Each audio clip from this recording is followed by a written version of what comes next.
this week we're really tearing into this car, and you can see by my face and hands, I've been really wrenching on it all afternoon today. I'll flip the camera around and show you what I've done.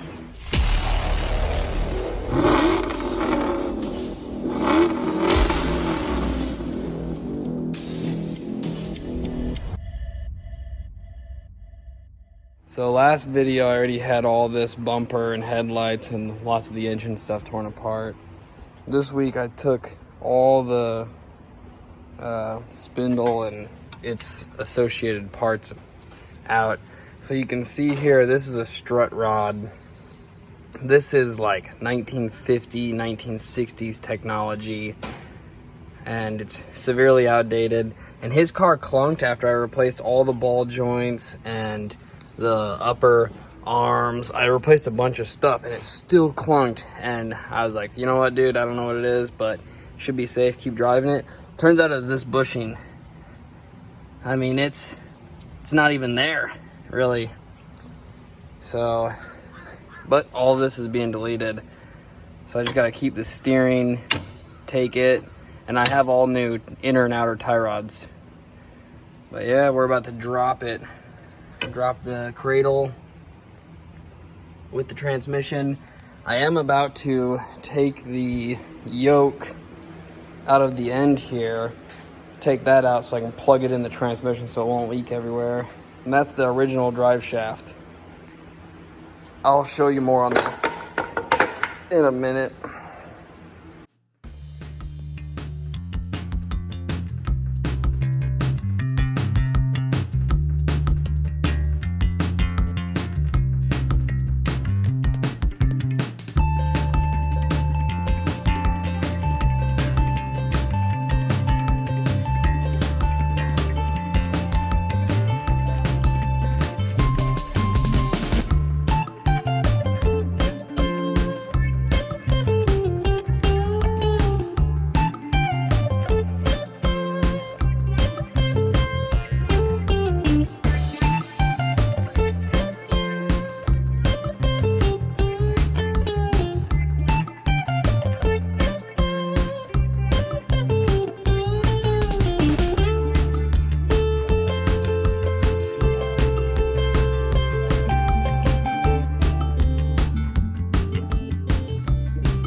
Well, the engine's on the ground, so now I gotta figure out how to get it out from under the car. So I'm gonna have to do some kind of work. Plan has developed. So the cross member of the transmission is gonna hit the jack stands. So we have to, I got this on this roller, by the way. I have to go up purely on 4x4. And it's cracked, but I don't think that will weaken it a lot. It's fine. So we have to lift the car. You can see this plane here. Probably another foot, because the plenum is hidden behind that 4x4. And I could take it off, but I can't reach it. So maybe if I drag it out closer, I don't know. But what has to happen is the car has to go higher. I gotta take both those jack stands out and then pull this out. And when I did this in my dad's garage when I was a kid, so we had an I-beam that my grandpa had installed way back in like probably the 80s or something. And it was like that, and it went along the top of the garage. So there was no posts here on the side. And if you look, there's way more clearance along the side of the car. I slid this out, turning it, slid it right out the side instead of pulling it out the front. But working with what I got. So I'm gonna drag this baby out, and then we can go from there.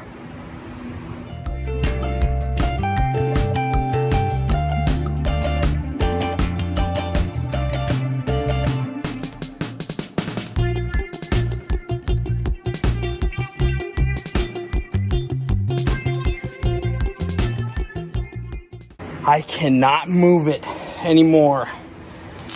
I'm out of breath. I mean, I just pulled this with everything I've got. Man, my back hurts now. I'm selling everything, buying a lift. Yep, I think I'm done for the day. All right, so it's the next day. It's already 3 p.m., so not sure how much of the day I actually got left.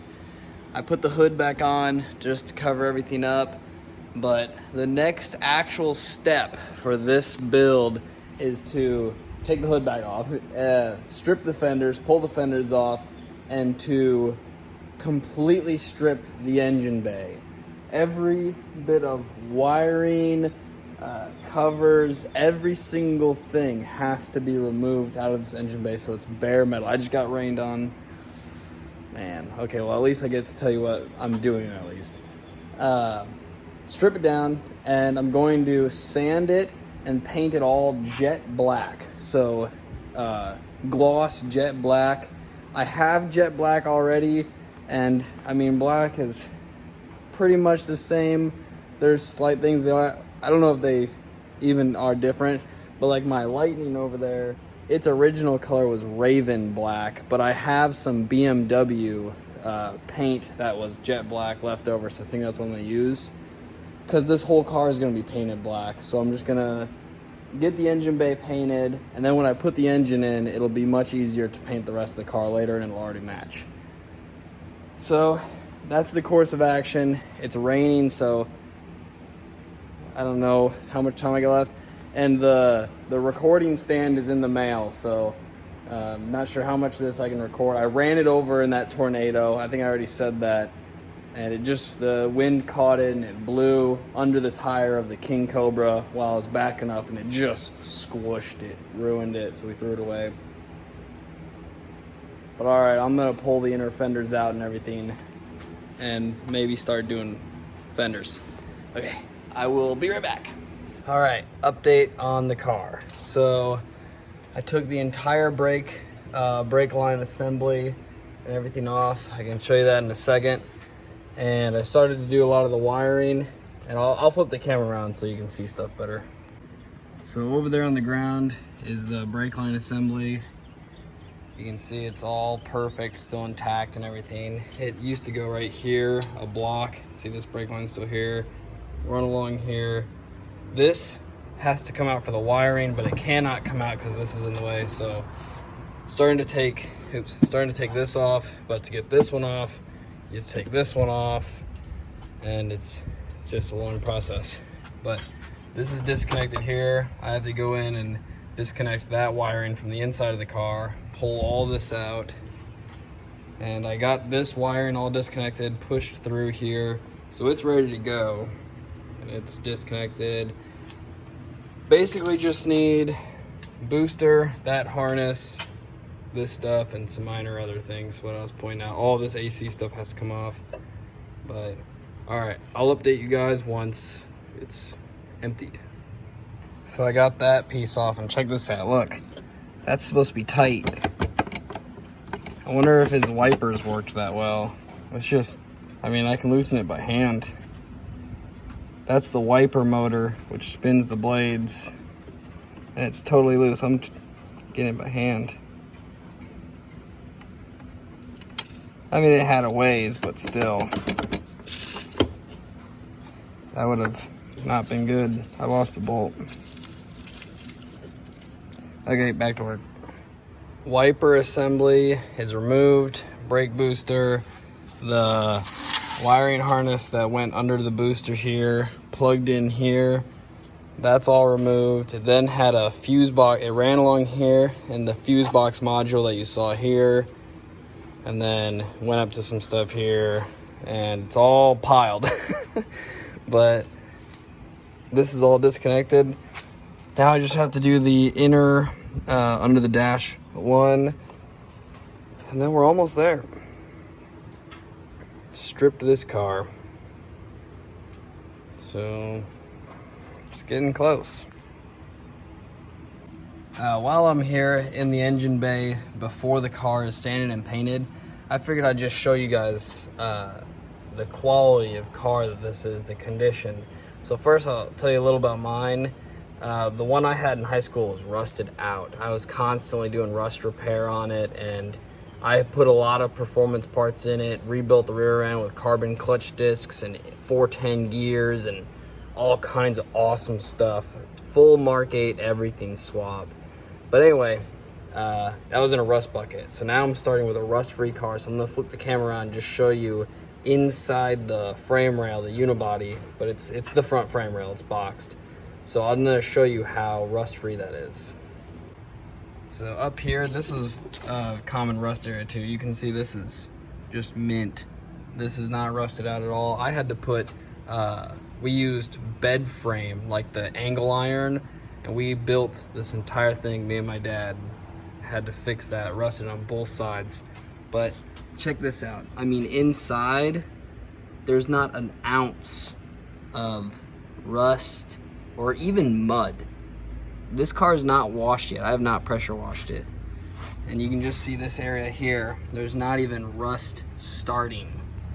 Like this car is just, oh, we got a little discoloration right here. Like, you could say it's starting there, but that's about it. This thing is really good. Even under here, I haven't even wiped this out yet. Filled it. This corner here was full of leaves, but this car is pretty good. It has over 200,000 miles, by the way. So, okay, I'm gonna stop talking, get back to work. I get distracted. I got it all out. It actually was not hard at all. All this wiring, that goes to the computer. It all came out of there. That little hole. Thought it'd be way harder. Nope, not bad at all. So I'm going to put all this stuff in the trunk, and then we can come back and take a look at the engine bay, basically stripped.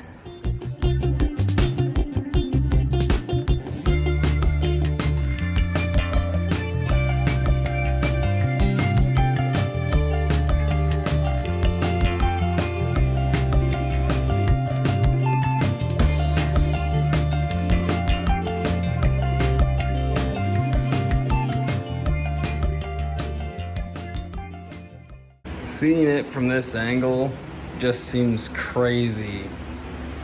On camera, it doesn't look as extravagant as it does in person. But I think I'm done for the day, so I'm gonna have to come back out, pressure wash the engine bay, and go pick up some sandpaper and start hand sanding. And I have to fix that. I do not want to, where something hit that, but gotta make it look like it never happened. So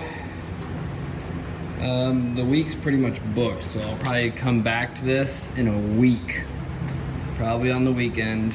Okay, and I gotta go.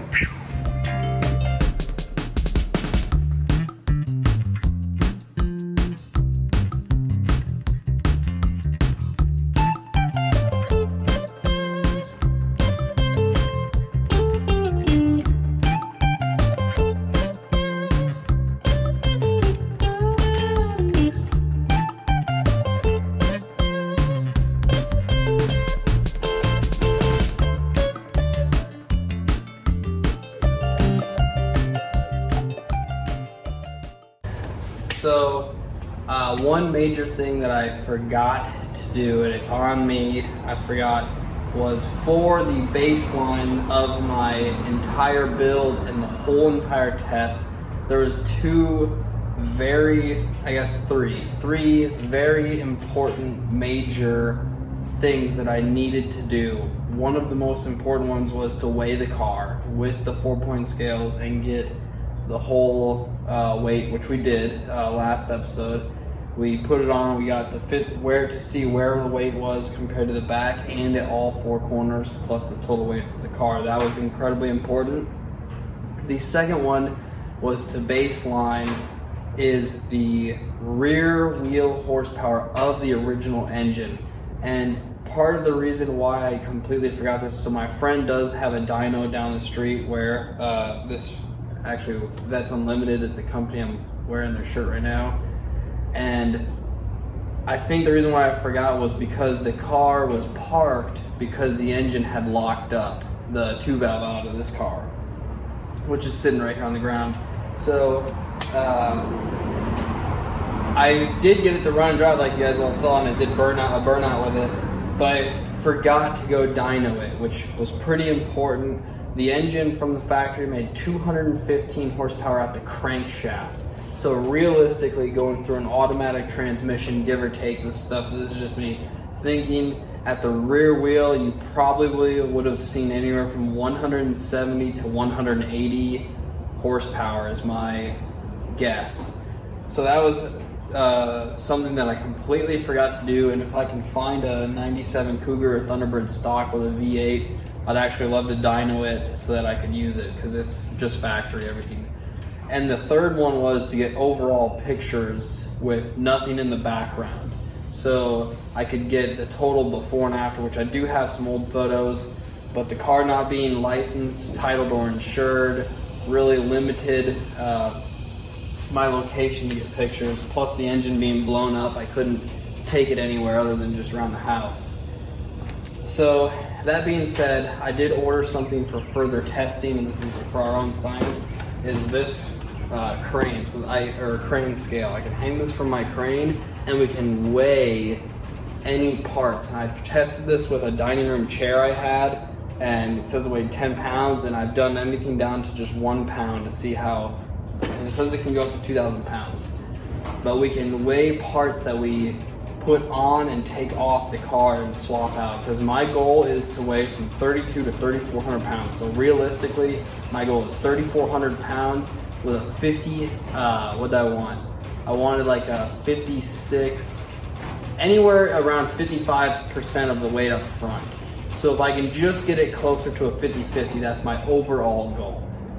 But without further ado, I'm gonna get to work on the engine bay. I won't record everything, but I'm gonna hammer and dolly this, try to get this bent piece back as good as I can, and take the fenders off so that I can start sanding and then paint everything gloss black. So I'm gonna get to it. All right, ow, it got me. So as you can see here, we're kind of messed up. Something hit the hood. I thought that this was in a front end collision, but after further looking at it, something fell on the engine. Maybe during a storm, a log fell, hit the hood, and dented this. But okay, from just looking at it, it's not too major. And what I said earlier, hammer and dolly, I don't actually have them. When I was a kid, my dad had bought a cool hammer and dolly set. And what that is it's exactly what it sounds like, hammers, but they have different faces, many different ones. I think there was like 3 or 4 different hammers in his kit, and it's for different grooves or just doing different things. And they're real flat, or I think one of them was even rounded. And then a dolly, it's a huge heavy chunk of metal, and you'll actually hold it in the back to kind of like stabilize and better control your impacts, to really smooth something out. That's what a body shop uses, and that's the correct way to do it. But I do not have that. I have a construction hammer, and I'm going to use this construction hammer to reconstruct this on a low buck budget.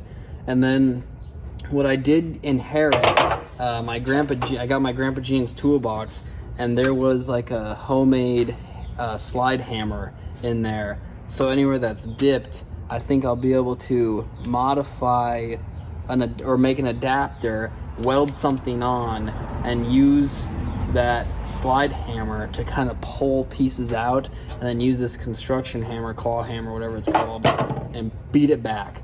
But that's where I'm at. That's what we're gonna do. I'm gonna roll back into it.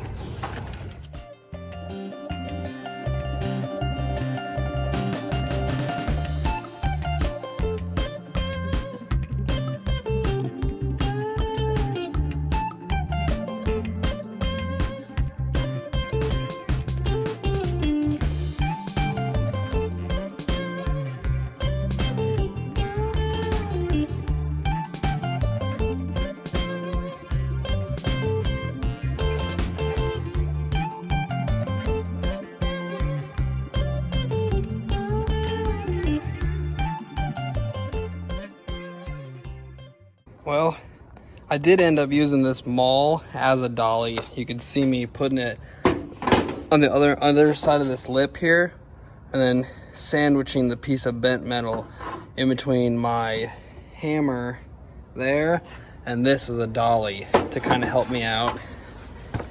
And my grandpa's homemade slide hammer ended up working pretty good. I welded that nut on it so I could, bolt. Sorry, my brother just sent me a thing. It's 100 degrees out, so I'm in 100-degree weather, so it's getting hot.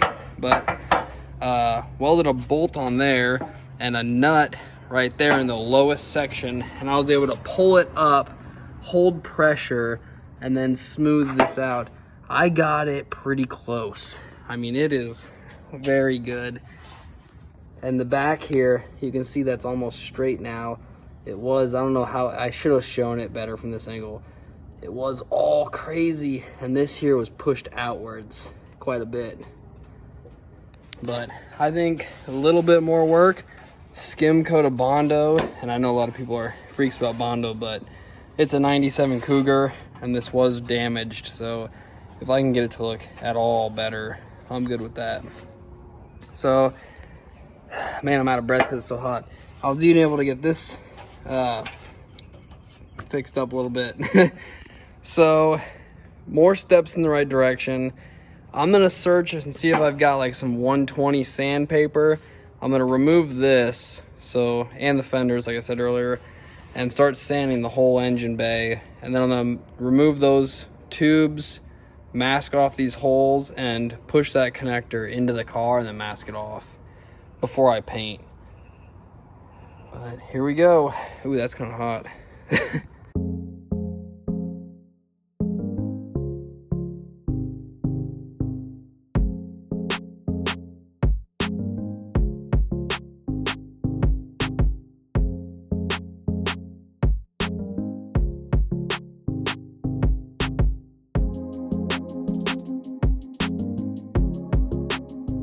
Well, my phone overheated twice, so you missed a lot of sanding and both fender removals because the phone said it overheated and it had to cool off before it could power back on.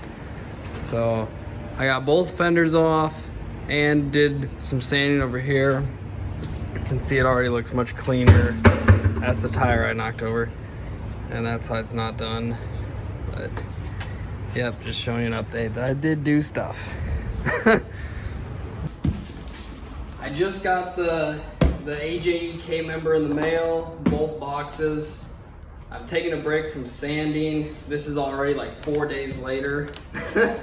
So I actually haven't sanded in days, almost a full week. So somehow actually get this open.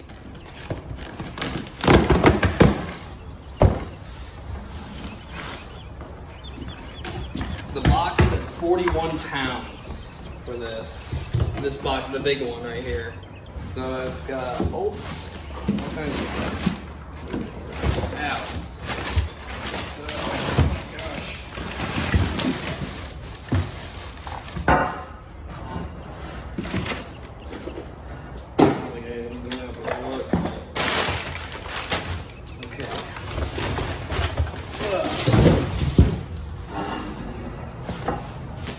Nice. This thing looks sweet. Ultra light. I mean, that is incredibly light. Lighter, as much as we can lighten this thing up, the better.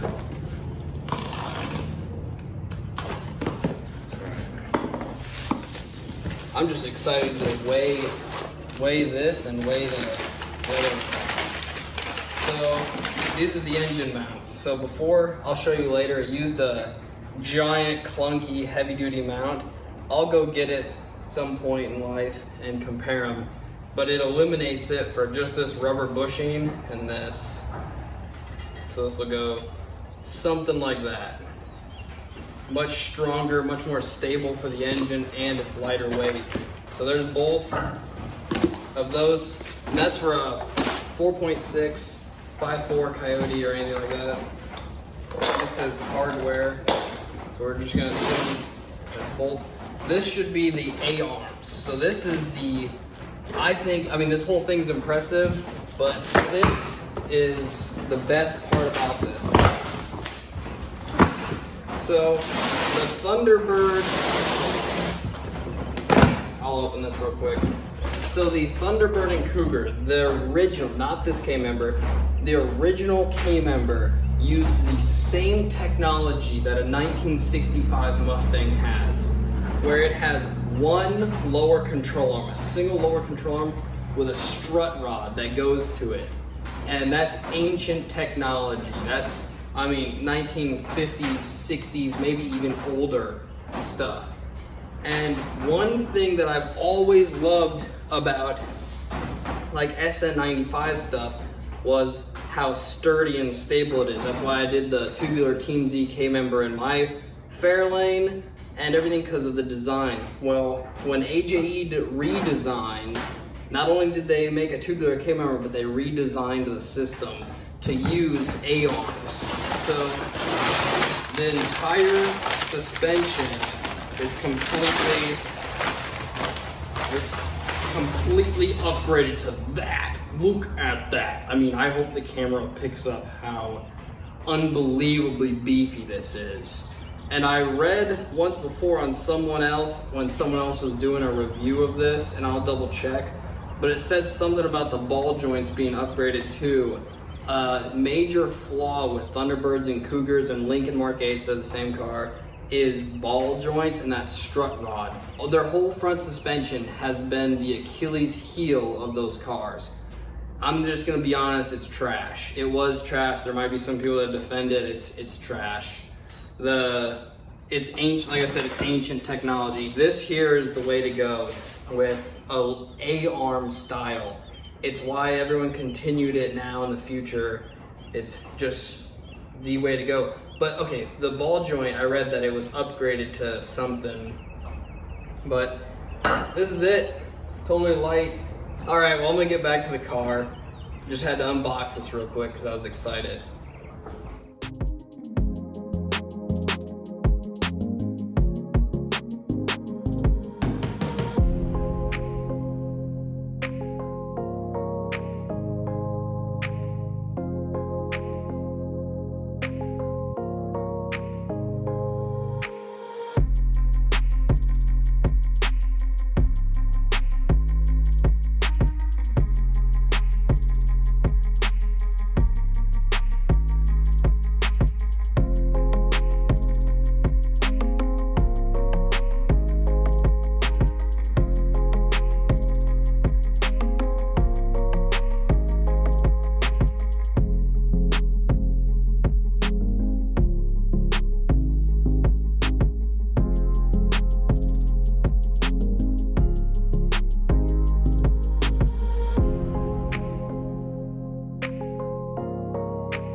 First coat's on, sanded. It's got a low spot here yet. This gets covered, but I still want it to match. And this is dented here, which I completely didn't see, but it gets covered up by this part, so I'm not real worried. I accidentally filled this little crevice here with Bondo. You can see it just looks like this, but this is still dented, has a big dent there, and it also gets primarily covered right here with a piece.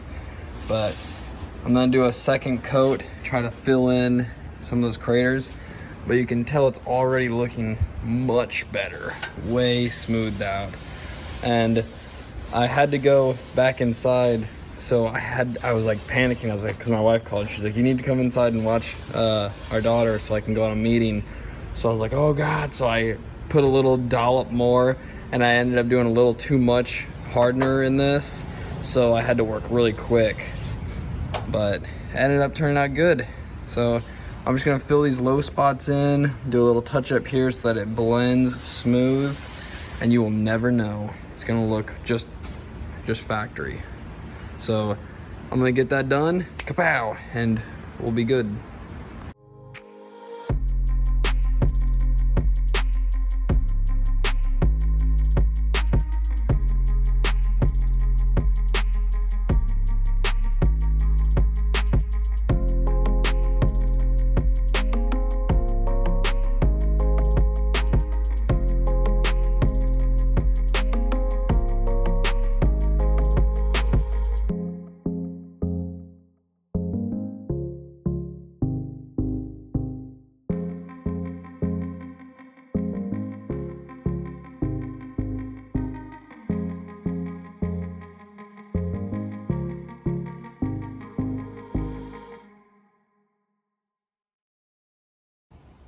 voila, painted it. And it looks great. I love it. I did the jet black with 2 coats of gloss, and you know, you could go by and nitpick it. Like here where I filled this in, you can see some stuff like I should have done another coat, whatnot, of Bondo and finish sanded it. But for this build and the budget we're on, I'm incredibly satisfied with it. I love it.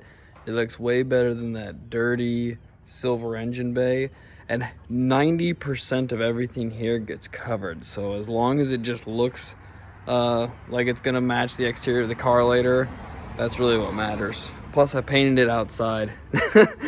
But yep, I'm completely happy with it. I love it. Bam. All right, that's probably it for this video. Painted the engine bay. I did a slight unboxing of the AJE K member and talked about it. That's going in next, and I didn't show you the paint, but I got paint for his engine, just rattle can engine paint. We're gonna paint his engine up, install the AJE K member, install his engine, transmission, and then just start getting the car back together and slightly modify the harness. It only needs a couple wires relocated, lengthened, whatnot, very simple. That'll be next. So it's basically just ready to go back together. I took the engine out to swap it and just painted it before we did it. So that being said, guys, thanks for watching. Stay tuned. Bye.